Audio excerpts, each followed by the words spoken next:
Hi friends, சேப்பங்கிழங்கு roast எப்படி பண்ணுறதுன்னு பார்ப்போம். ரோஸ்ட் பண்ணுறதுக்கு ஒரு 10 சேப்பங்கிழங்கு எடுத்திருக்கேன். இதை குக்கரில் போட்டுட்டு 3 விசில் வரைக்கும் வேக வச்சுட்டு எடுக்க போகிறேன். எடுத்துட்டு காமிக்கிறேன்.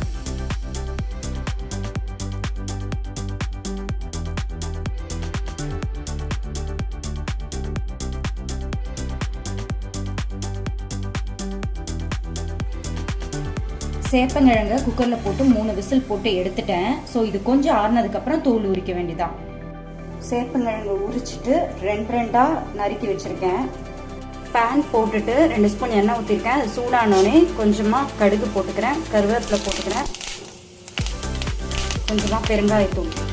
கடுகு வெடிச்சிடுச்சு. ஸோ நம்ம நறுக்கி வச்சுருக்கிற சேப்பங்கிழங்கு இதில் நான் போட்டுக்கிறேன். இப்போ நல்லா சிம் பண்ணிவிட்டு ஒரு 1/2 ஸ்பூன் மஞ்சள் போட்டுக்கிறேன், கொஞ்சமாக உப்பு, காரப்பொடி இல்லாதனால 1 ஸ்பூன் சாம்பார் பொடி போட்டுக்கிறேன். இதை இப்போ நல்லா கலந்து விட்டுருவோம். ரொம்ப பொறுமையாக பண்ணணும்.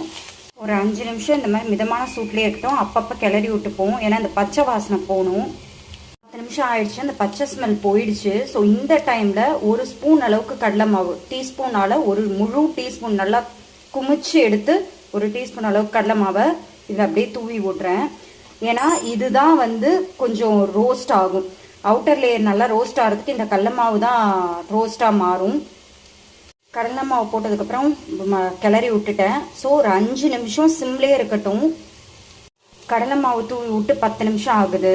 நல்லா அவுட்டர் லேயர் நல்லா கிறிஸ்பியாக ஆயிடுச்சு.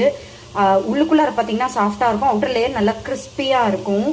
2 நிமிஷத்துக்கு ஒரு தடவை அப்பப்போ லைட்டாக கிளறி விட்டுருக்கேன். ஏன்னா ரொம்ப ஃபோர்ஸாக கிளறினீங்கன்னா அது உடஞ்சிரும். அதனால் லைட்டாக கிளறி விட்டுருக்கேன். பாருங்கள், நல்லா கிறிஸ்பியாக ரெடி ஆகிடுச்சு பாருங்கள்.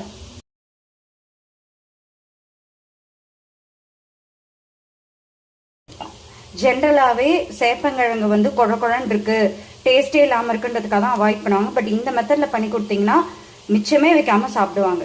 ஓகே ஃப்ரெண்ட்ஸ், இன்னொரு அழகான வீடியோட உங்களை நான் மீட் பண்ணுறேன். அது வரைக்கும் பாய்.